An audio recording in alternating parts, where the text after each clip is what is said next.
warahmatullahi wabarakatuh. Alhamdulillah, pada kesempatan kali ini kita masih bisa bertatap muka walaupun dengan cara daring. Baik teman-teman, kesempatan kali ini sebenarnya kita ingin membicarakan tentang sejarah filologi. Tapi sebelum itu ada kala baiknya di antara kita memperkenalkan masing-masing nama, NIM, serta kita berasal dari kelas apa. Oke, yang pertama perkenalkan, nama saya Khairiyah Malindari Tonga, NIM 2011-010053 dari kelas 3 BSAC. Ya baik, perkenalkan nama saya Rina Windari Lubis dengan NIM 2011-010058 dari kelas 3 BSAC. Baik, perkenalkan nama saya Mehastuti dengan NIM 2011-010066 dari 3 BSAC. Baik, perkenalkan nama saya Farida Husnana Baban, NIM 2011-010055 dari lokal 3 BSAC.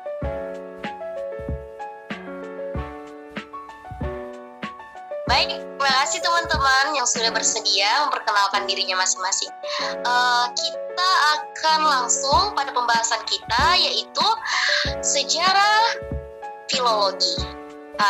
Kalau kita bicara tentang sejarah filologi, mungkin pada saat ini yang menurut saya yang menarik, sejarah filologi di kawasan Nusantara. Kalau bersedia, saya ingin membahas sejarah filologi yang berada di kawasan Nusantara. Nah, kalau kita berbicara tentang hal itu, ada nggak pertanyaan-pertanyaan yang timbul dari teman-teman sekalian? Iya kawan. Jika kita berbicara tentang hal ini, maka jadi kita pasti otomatis pengen tahu kan bagaimana sih filologi itu berkembang di Nusantara. Ada nggak teman-teman tahu tentang itu? Ya, saya tahu sedikit tentang sejarah perkembangan filologi di Nusantara. Adapun sejarah filologi di Nusantara yaitu berawal pada abad ke-16, di mana para pedagang bangsa Barat mulai mempunyai hubungan dengan naskah-naskah Nusantara. Mereka adalah para pedagang yang berasal dari bangsa Barat yang meyakini naskah-naskah itu dapat dijual seperti yang telah terjadi pada abad 1 sebelum Masehi. Kemudian, para pedagang tersebut mengumpulkan naskah-naskah dari berbagai tempat seperti pesantren, wil, dan berbagai tempat sejarah lainnya. Kemudian, mereka membawa naskah-naskah tersebut ke Eropa untuk dijual kepada orang-orang atau lembaga-lembaga lainnya yang ada di Eropa tersebut.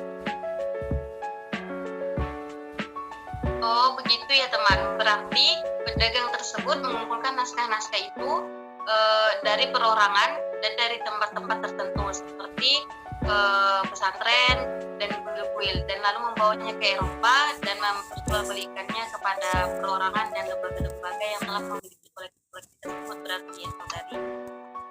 Ya begitu saudari Winda, sedikit saya menjelaskan. Terima kasih. Alhamdulillah, terima kasih saudari Farida. Baik, pertanyaan dari saya sendiri, apa yang dimaksud filologi di kawasan Nusantara? Kira-kira ada nggak di antara teman-teman yang bisa menjawab? Oh, mungkin saya bisa menjawabnya teman. Ya, silahkan. Filologi adalah suatu di dalam naskah Nusantara adalah suatu pengetahuan tentang sastra dalam arti yang luas, yang mengucapkan bidang kebahasaan, kesastraan dan kebudayaan.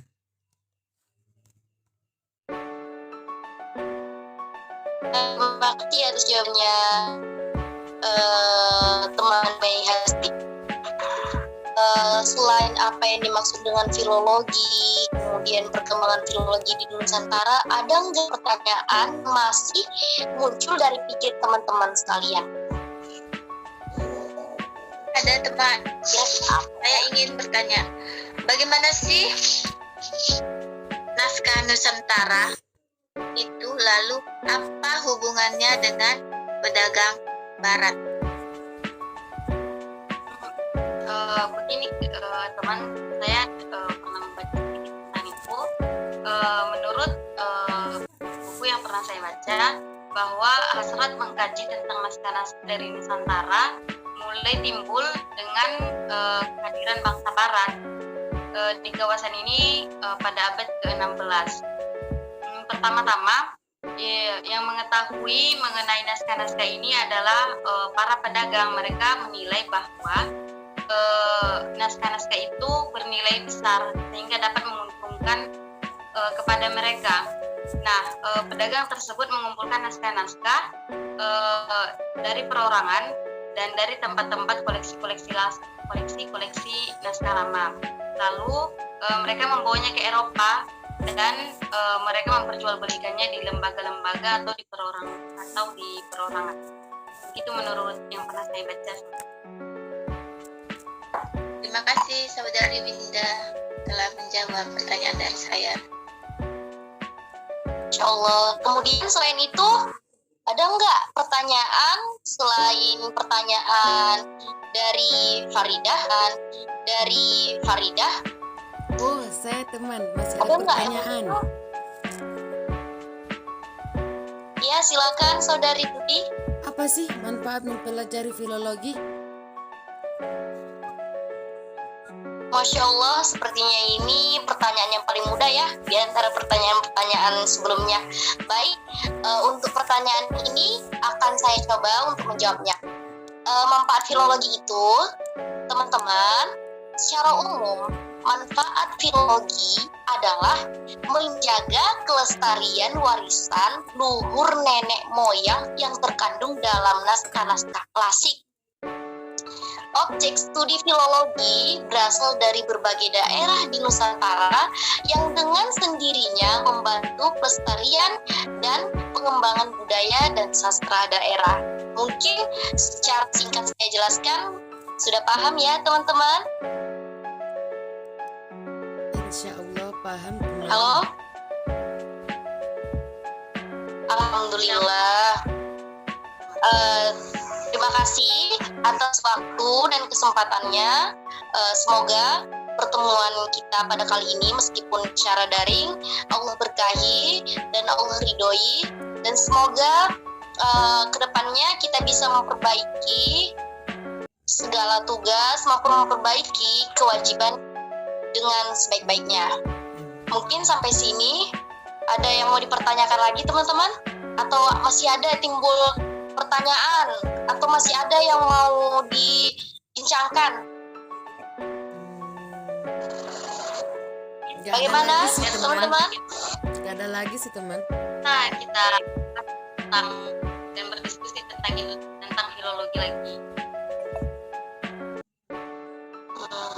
Kira-kira apa ya teman-teman? Kira-kira setelah kita membahas manfaat, setelah kita tahu bagaimana perkembangannya, lalu apa lagi ya yang perlu kita diskusikan dalam kesempatan kali ini? Karena ini merupakan momen-momen yang sangat jarang kita lakukan gitu. Jadi ya, oke.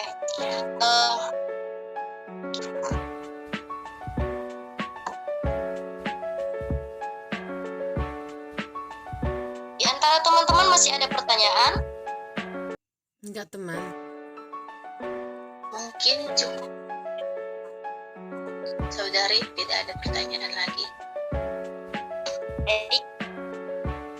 Tapi sebelum itu, sesudah kita membahas tentang sejarah filologi, kita sedikit mengulang ya teman-teman. Semoga yang kita ulang ini Allah memberikan ingatan yang kuat terhadap pelajaran itu.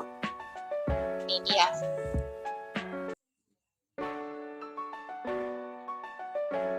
Kalau kita bicara tentang filologi, maka arti filologi itu adalah suatu pengetahuan tentang segala ilmu, pengetahuan tentang segala sesuatu yang pernah diketahui orang.